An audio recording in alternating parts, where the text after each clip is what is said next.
So this is ELC111, and in this video we will continue our discussion of analog to digital converters. Now, what I'm going to do instead of drawing the rather complex schematic for an analog to digital converter, I'm simply going to represent this circuit with a block, and we'll write ADC inside of it. Now, this is quite commonly done when illustrating or drawing sketches of more complex systems. We represent this system with a what's called a block diagram rather than schematic diagrams, because we don't care about all the individual transistors and resistors and capacitors that make up the system. We just want to think of this as some big circuit. Now, we know our analog to digital converter has to have some analog input voltage. We'll show that here as Vn. And of course, our analog to digital converter also has to have a digital output. Now, in the last presentation, I illustrated this digital output with four different wires for a 4-bit output.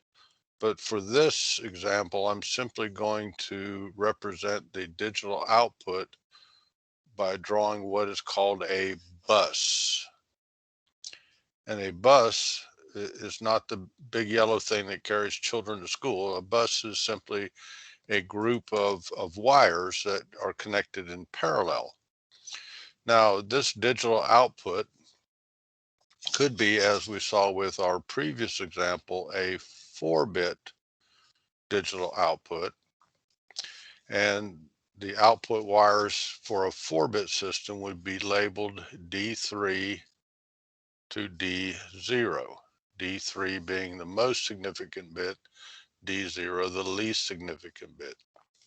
This digital output could also be an 8-bit output. In that case, my output wires would be labeled D7 to D0, and it could be a 12-bit system. In this case, the output wires would be labeled D11 to D0, D11 being the most significant bit, D0 the least significant bit. Now, we could have 16 and 32-bit systems, but they're not that common. Now, the 12-bit system or 12-bit A to D converter is that is most commonly used with our EEG systems. Now, our ADC also requires another voltage input, and this is called the reference voltage. We'll simply call this Vref. So I have to have, along with the input voltage, some voltage that provides us a reference for the analog to digital conversion, and we'll show how that plays a part here in just a moment. Now, in the last presentation, we defined the term resolution as the smallest incremental value of the analog quantity that could be measured. Now, I'm going to redefine resolution as being the change in the input voltage that results in or causes a 1-bit change in the digital output.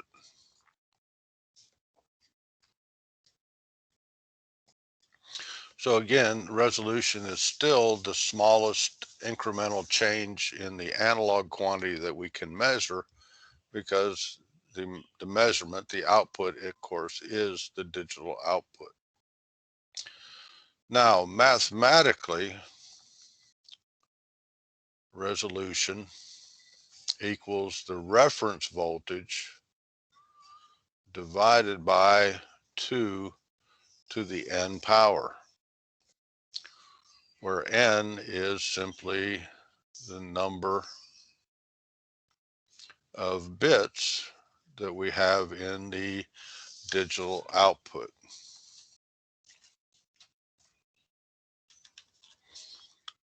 Hang on just a second. So let's look at an example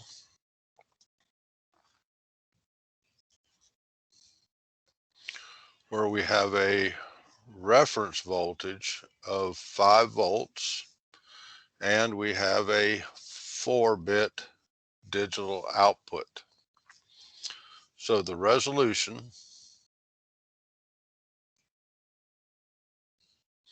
would equal 5 volts divided by 2 to the 4th power, which would be 5 volts divided by 16. With 4 bits, we have 16 different combinations of zeros and ones that can exist at the output, which would give us a resolution of 312.5 millivolts. So what this tells you is that if the input voltage Vn is greater than or equal to 0 volts and less than 312.5 millivolts, then the digital output would be 0, 0, 0, 0. If the input voltage is greater than or equal to 312.5 millivolts and it is less than 625 millivolts, then the digital output would be 0, 0, 0, 1. So a change of 312.5 millivolts would cause a 1-bit change in the digital output. And let's do one more. If Vn is greater than or equal to 625 millivolts and the input is less than, let's see, that would be 937.5 millivolts, then the digital output would be 0, 0, 1, 0. And we could keep going all the way up to 5 volts. Now, let's look at how changing the number of bits in the digital output will affect the resolution. So for example, we still have a reference voltage of 5 volts, but now we have an 8-bit digital output. The resolution would be 5 volts divided by 2 to the 8th power, which would be 5 volts divided by 256. With 8 bits, with 8 zeros and ones, we have 256 possible combinations, which would give us a resolution of 19.53 millivolts. So notice when I changed from a 4-bit system which gave me a resolution of 312 millivolts, to an 8-bit system, we improved the resolution, we reduced the resolution, we improved the accuracy, if you will, or not accuracy, I'm sorry, the precision of the measurement from 312 millivolts to 19.53.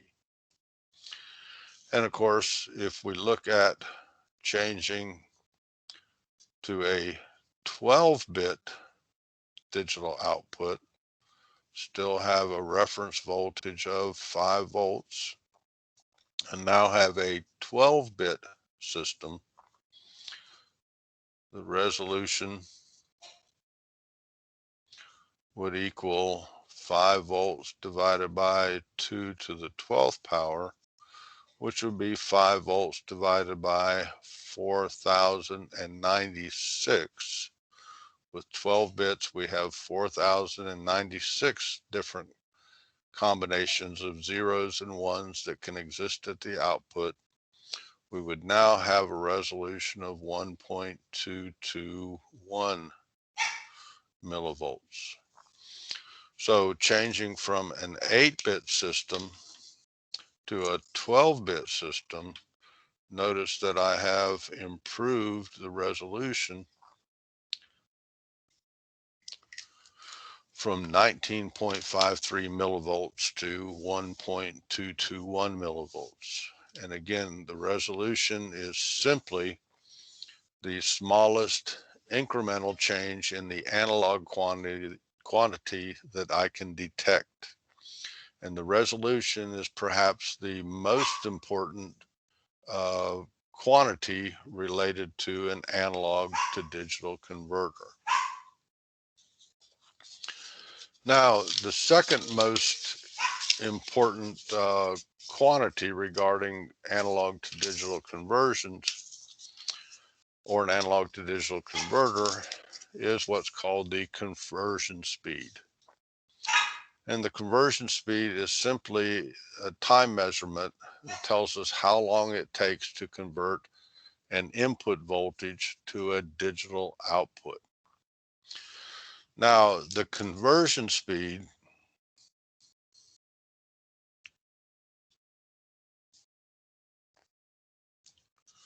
depends upon the circuit design, or we'll say the ADC design,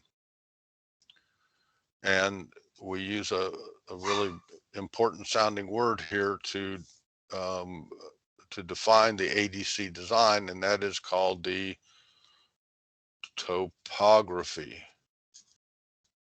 So a new word for you today, topography, and that's simply a way of describing the design of the A to D converter. Now, this is really a bit beyond the scope of this presentation, but I do want to just give you a little background information here. There's several different topographies employed in the process of converting an analog voltage to a digital value. The one that's probably the most commonly used is called the successive approximation method.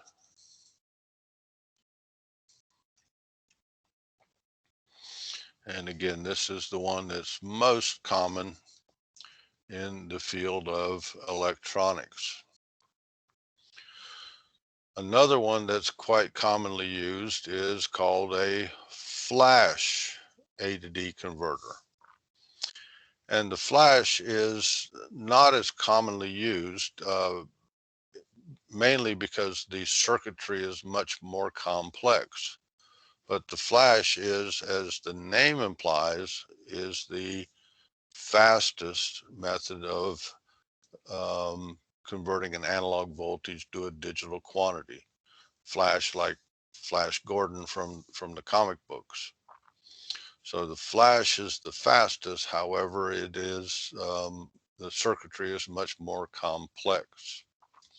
We can actually achieve A to D conversions in times in the nanoseconds.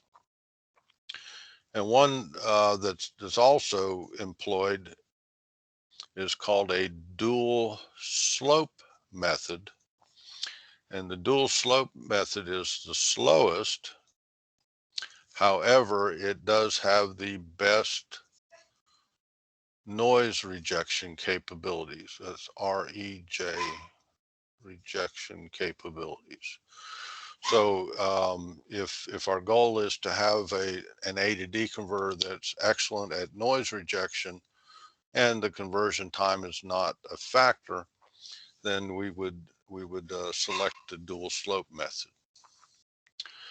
Now, note up here, I've taken the block diagram that we had in the previous view, just showing my analog to digital converter with an input voltage and a reference voltage, and of course our digital output.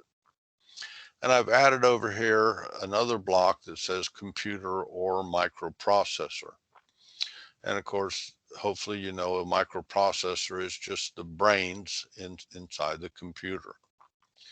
And then of course, going from the output of the computer or microprocessor, we have some display unit.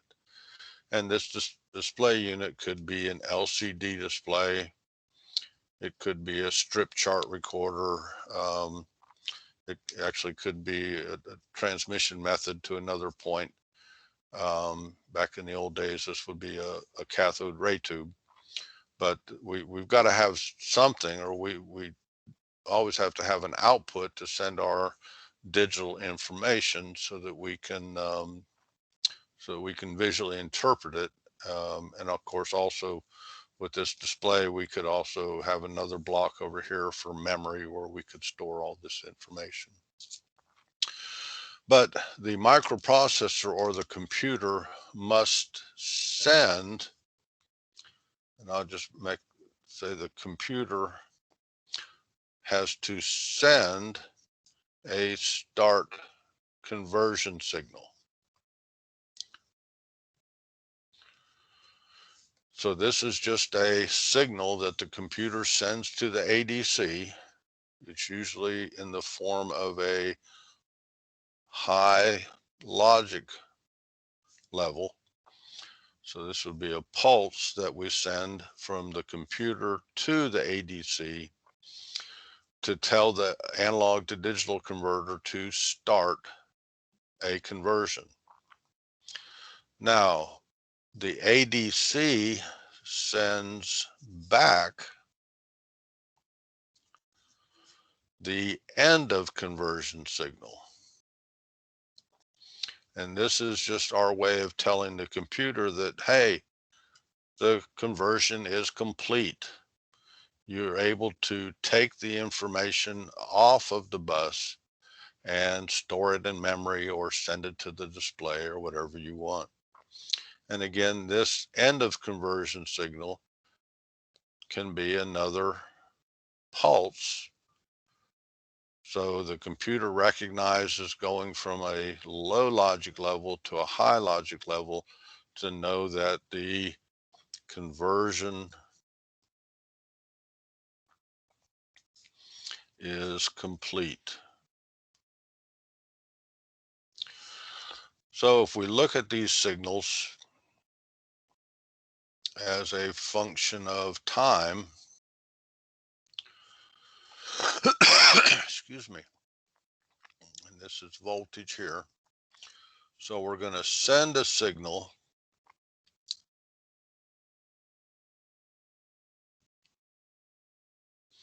and this would be my start conversion signal. Again, this tells the analog to digital converter to start a conversion. Now, at some point in time, the ADC is going to send back to the computer a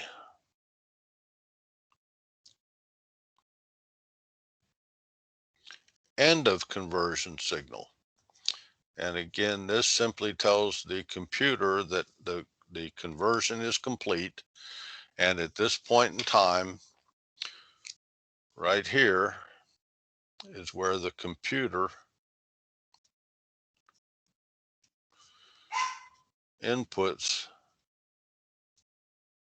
data from the bus. And it's the time that exists from, oh, I got in the way here. The time from here to here is, of course, my conversion time. This is simply, and it's an inherent quantity related to a particular analog to digital converter. It simply tells us how long it takes this block right here, this circuit, to perform a conversion. And we simply cannot expect this A to D converter to make another conversion until this time has been completed. So we cannot start another conversion until after the EOC. So we could have another start conversion signal right here to start another conversion process. And of course, over here somewhere, let's see, that's about right, we would have another EOC signal telling the computer that a new digital value is ready to be input. So we looked a little more deeply at analog to digital converters, and in particular, we looked at resolution, which is perhaps our most important quantity related to analog to digital conversion. Tells us the change in the input voltage that relates to or corresponds to a 1-bit change in the digital output. Excuse me. And then we looked at conversion time or conversion speed as being the time it takes for the analog to digital converter to convert an analog input voltage value to the corresponding digital output.